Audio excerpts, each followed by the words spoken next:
अस्सलामुअलैकुम। Physics of nano technology के next lecture में सभी व्यूअर्स को वेलकम करते हैं। आज की इस क्लास में हम बात करेंगे physical properties of nano materials के बारे में। तो वो फ़िज़िकल प्रॉपर्टीज़ को स्टार्ट करने से पहले कुछ कीवर्ड्स के बारे में हमें पता होना चाहिए जो physical properties of nano material में बार बार यूज़ होंगे। तो पहली जो टर्म है वो है ग्रेन बाउंड्री। ग्रेन बाउंड्री क्या है? ग्रेन बाउंड्री एक प्लानर डिफेक्ट्स हैं। जब दो क्रिस्टल आपस में मिलते हैं तो उनमें एक प्लानर सी डिफेक्ट बन जाती है, उसे हम ग्रेन बाउंड्री कहते हैं। जिस तरह दो ईंटों को आपस में मिलाते हैं तो उनके दरमियान एक प्लानर सी डिफेक्ट होती है, एक होल होता है, तो उसे हम ग्रेन बाउंड्री बोलते हैं। और नैनो मटेरियल के अंदर ये ग्रेन बाउंड्री बहुत ज़्यादा होती है। जब नैनो मटेरियल को देखा गया तो उनके में जो है ना उनके एटम एक दूसरे के साथ जब मिलते हैं तो उनमें जो है ना ग्रेन बाउंड्री या प्लानर डिफेक्ट्स होते हैं। तो ग्रेन बाउंड्री की डेफिनेशन हम कुछ यूँ करेंगे, a planar defect that occurs where two such crystal are meet. जब दो क्रिस्टल आपस में मिलते हैं तो उनके दरमियान एक प्लानर डिफेक्ट बन जाती हैं, उसे हम ग्रेन बाउंड्री बोलते हैं। फिर उसके बाद माइक्रो क्रिस्टलाइन मटेरियल और नैनो क्रिस्टलाइन मटेरियल में क्या डिफरेंस है ये आपको पता होगा। जो माइक्रो क्रिस्टलाइन मटेरियल हैं ये नैनो क्रिस्टलाइन से साइज़ में थोड़े से लार्ज होंगे। इन मटेरियल का जो साइज़ है वो 10⁻⁻⁶ मीटर है। तो material having size 10⁻⁻⁶ metre is called micro crystalline material. इसी तरीके से नैनो क्रिस्टलाइन मटेरियल क्या है? ये ऐसे मटेरियल है जिनका साइज़ -9 मीटर हो। Material having size 10⁻⁹ metre. तो ये कुछ कीवर्ड्स है जिन्हें हम बार बार नेक्स्ट यूज़ करेंगे। तो first property of nano material क्या है? Diffusion coefficient. डिफ्यूजन क्या होता है? फैलाव। तो इसे हम जो है ना नैनो टेक्नोलॉजी और जो है ना माइक्रो क्रिस्टलाइन दोनों के अंदर कंपेयर करेंगे। तो डिफ्यूजन कोफिशिएंट जो है ना ये ग्रेन बाउंड्री पे डिपेंड करता है। मतलब कि ग्रेन बाउंड्री जितना ज़्यादा होगा किसी भी क्रिस्टल के अंदर तो उसमें डिफ्यूजन कोफिशिएंट भी उतना ज़्यादा होगा। तो माइक्रो क्रिस्टलाइन मटेरियल के अंदर चूँकि ग्रेन बाउंड्री कम है लिहाजा इनके अंदर डिफ्यूजन कोफिशिएंट भी कम होगा। इसी तरीके से जो नैनो क्रिस्टलाइन मटेरियल हैं उनकी जो ग्रेन बाउंड्री है वो बहुत ज़्यादा है, एक्सटेंसिव है। उनके अंदर प्लानर डिफेक्ट्स बहुत ज़्यादा हैं, लिहाजा वो इजीली जो है ना फैल सकते हैं, उनके अंदर फैलाव हो सकता है, उनके एटम जो है ना इजीली रिमूव भी हो सकते हैं, उनके अंदर एक्सटेंसिव ग्रेन बाउंड्री है। तो माइक्रो क्रिस्टलाइन मटेरियल के अंदर जो डिफ्यूजन कोफिशिएंट है ये लेस है। उसकी वजह क्या है? Grain boundary. और नैनो क्रिस्टलाइन मटेरियल के अंदर डिफ्यूजन कोफिशिएंट ज़्यादा है। उसकी वजह क्या है? वो भी ग्रेन बाउंड्री है। इसके अंदर ग्रेन बाउंड्री ज़्यादा है, उसके अंदर ग्रेन बाउंड्री लेसर है, निग्लिजिबल है। सही है। In micro crystalline material the grain boundary is lesser and hence diffusion coefficient will be lower. Micro crystalline material के अंदर जो है ना ग्रेन बाउंड्री कम होती हैं। But in nano crystalline material, लेकिन नैनो क्रिस्टलाइन मटेरियल के अंदर क्या है? There are extensive grain boundary. इनके अंदर ग्रेन बाउंड्री ज़्यादा होती हैं and hence have high diffusion coefficient. और इनकी डिफ्यूजन कोफिशिएंट क्या है? ज़्यादा है। और डिफ्यूजन कोफिशिएंट का जो मैथमेटिकली रिलेशन है वो टेम्परेचर के साथ कुछ ये हैं, ये एक अर्हेनियस फार्मूला है। Diffusion coefficient and temperature are related by following Arrhenius formula. D is equal to D के यहाँ पे क्या है? Diffusion coefficient is equal to D naught exponential minus Q और आर टी। यहाँ पे क्यू क्या है? एनर्जी है, आर यूनिवर्सल गैस और टेम्परेचर क्या है? टी क्या है यहाँ पे? टेम्परेचर। तो डिफ्यूजन कोफिशिएंट का टेम्परेचर के साथ जो रिलेशन है ये क्या है? रैपिडली डिक्रीजेबल है और ये अर्हेनियस फार्मूला है। तो उसके बाद सेकंड जो फिज़िकल प्रॉपर्टी है उसका नाम है thermal expansion coefficient. Thermal expansion coefficient nano material के अंदर इंक्रीज़ भी होगा, डिक्रीज़ भी और सेम भी रहेगा। ये तीनों प्रॉपर्टीज इसमें हैं। तो जैसे ही हम चूँकि जानते हैं कि जो लार्ज साइज़ वाले पार्टिकल को हम नैनो साइज़ में लाते हैं तो क्या होता है? उनकी मेल्टिंग पॉइंट डिक्रीज़ हो जाती हैं। तो उसकी मेन वजह क्या है? उसकी मेन वजह उसकी ग्रेन साइज़ है, ग्रेन बाउंड्री होती है उसकी मेन साइज। ग्रेन बाउंड्री के अंदर एटम्स की तादाद बहुत ज़्यादा होती हैं नैनो मटेरियल के अंदर।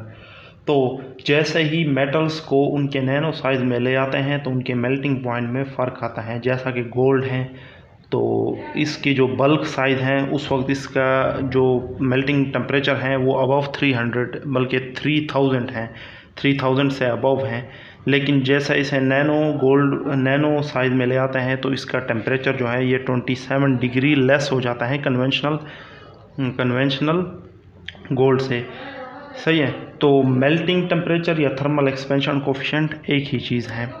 तो इन मेटल मेल्टिंग पॉइंट और thermal expansion decrease through use of nano technology को यूज़ करके मेटल्स को जब हम नैनो साइज़ में ले आते हैं तो उनकी थर्मल एक्सपेंशन भी डिक्रीज़ हो जाती हैं। पहले हम डिक्रीज़ पे बात करते हैं कि थर्मल एक्सपेंशन कोफिशिएंट जो है नैनो पार्टिकल के अंदर डिक्रीज़ होती हैं। आ गई बात समझ में। एग्जाम्पल के तौर पर लेते हैं, melting temperature of nano gold is 27 degree less than that of conventional gold. सही है। Beside the thermal expansion coefficient has been decrease in nano gold. तो कुछ नैनो पार्टिकल या मेटल्स ऐसे हैं कि जिनकी जो मेल्टिंग टेम्परेचर है या थर्मल एक्सपेंशन कोफिशिएंट है वो डिक्रीज़ हो जाती हैं। लेकिन कुछ जो है ना ऐसे भी मेटल्स हैं कि जिनके जो थर्मल एक्सपेंशन कोफिशिएंट हैं वो डिक्रीज़ होने के बजाय इंक्रीज़ होती हैं। मतलब ये है कि लार्ज साइज़ के जो नैनो पार्टिकल हैं, कुछ ऐसे पार्टिकल हैं जो लार्ज साइज़ में होते हैं, तो उनको जब हम स्मॉल साइज़ में ले आते हैं या नैनो साइज़ में ले आते हैं, उनकी जो थर्मल एक्सपेंशन कोफिशिएंट है वो डिक्रीज़ होने के बजाय इंक्रीज़ हो जाती हैं। एग्जांपल के तौर पर हम कॉपर ले लेते हैं। कॉपर जो कि बल्क जब हम इसे नैनो साइज़ में ले आए, मतलब कि इसका साइज़ जब 8 नैनोमीटर, इसके अंदर ग्रेन बाउंड्री का साइज़ जब 8 नैनोमीटर होता है, तो उस वक्त इसकी जो थर्मल एक्सपेंशन या मेल्टिंग टेम्परेचर है वो 110 केल्विन से 293 केल्विन तक होता है, जो कि बल्क साइज़ से ट्वाइस होता है, बल्क साइज़ से डबल हो जाता है। तो इसी तरीके से जो थर्मल एक्सपेंशन कोफिशिएंट है वो डिक्रीज़ होने के बजाय इंक्रीज़ हो जाता है। ठीक है। Some measurements on several metals and nanocrystalline proven that thermal expansion coefficient of copper with grain size 8 nanometer is 110 Kelvin to 293 Kelvin, which twice than a bulk copper। कुछ एक्सपेरिमेंट या कुछ जो है ना मेटल्स ये भी शो करते हैं कि अगर उन्हें बल्क साइज से नैनो साइज में ले आएँ तो उनके थर्मल एक्सपेंशन कोफिशिएंट इंक्रीज़ हो जाते हैं। इससे पिछले जो पार्ट में हमने क्या कहा था कि कुछ ऐसे मेटल्स हैं कि जिन्हें अगर हम नैनो साइज में ले आएँ तो उनके जो मेल्टिंग टेम्परेचर या थर्मल एक्सपेंशन कोफिशिएंट क्या हो जाते हैं, डिक्रीज़। लेकिन अब कुछ ऐसे मेटल भी हैं जिनके जो थर्मल एक्सपेंशन कोफिशिएंट हैं वो इंक्रीज़ हो जाते हैं। और कुछ ऐसे मेटल भी जो है ना ऑब्ज़र्व किए गए हैं जिनके अंदर कोई चेंज नहीं आता। मतलब ये है कि अगर बल्क साइज से उन्हें नैनो साइज में ले आएँ तो उनके अंदर कोई थर्मल एक्सपेंशन कोफिशिएंट में चेंज नहीं आएगा। On the other hand, some other results imply no change in thermal expansion coefficient of nickel। जैसा कि निकल है, चाहे वो बल्क साइज है या फिर जो है ना उसके ये नैनो साइज हैं, इनके अंदर कोई चेंज नहीं आएगा इसके मेल्टिंग टेम्परेचर या फिर थर्मल एक्सपेंशन कोफिशिएंट के अंदर। ठीक है। In nano crystalline size than micro crystalline size. सही है। तो हमने अब तक क्या ये किया थर्मल एक्सपेंशन कोफिशिएंट के अंदर कि कुछ मेटल ये शो करते हैं कि अगर उन्हें बल्क साइज से जो है ना हम ये नैनो साइज में ले आएँ तो उनके जो थर्मल एक्सपेंशन कोफिशिएंट डिक्रीज़ हो जाते हैं, जिस तरह के गोल्ड हैं। फिर हमने ये बात की कि कुछ ऐसे भी मेटल्स हैं कि जो बल्क साइज से उन्हें नैनो साइज में ले आए तो उनके अंदर क्या होता है, थर्मल एक्सपेंशन कोफिशिएंट इंक्रीज़ हो जाता है, जिस तरह कॉपर है।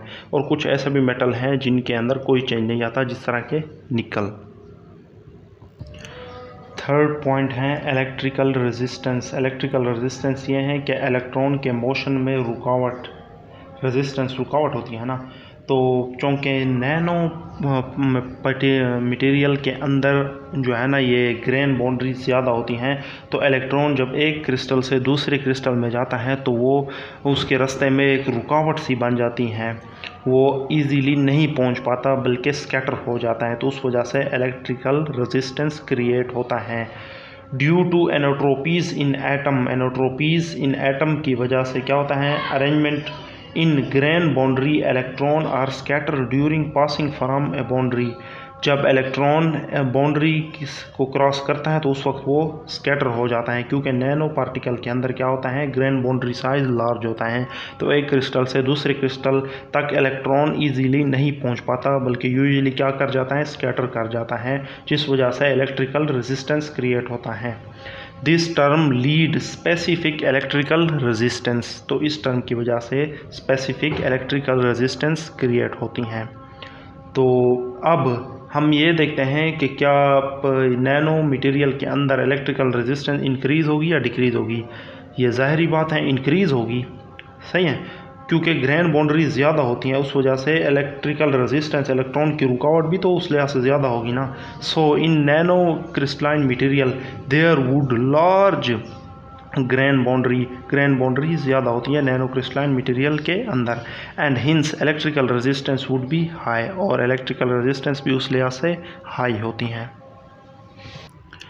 और फिर उसके बाद आता है solubility of elements in nanocrystalline material is higher than common microcrystalline material, due to which extensive grain boundary presence in nanocrystalline material। Nano crystalline material के अंदर जो सोलबिलिटी है वो ज़्यादा है बनिस्बत पॉलीक्रिस्टलाइन या माइक्रो क्रिस्टलाइन से। उसकी वजह क्या है कि नैनो क्रिस्टलाइन मटेरियल के अंदर ग्रेन बाउंड्री ज़्यादा है, एक क्रिस्टल और दूसरे क्रिस्टल के बीच जो ग्रेन बाउंड्री या डिफेक्ट है वो ज़्यादा है, उस वजह से दोनों क्रिस्टल को जो जुदा करना आसान है और वो ईज़िली जो है ना सोलूबल या फिर बॉन्डिंग वगैरह बना सकते हैं।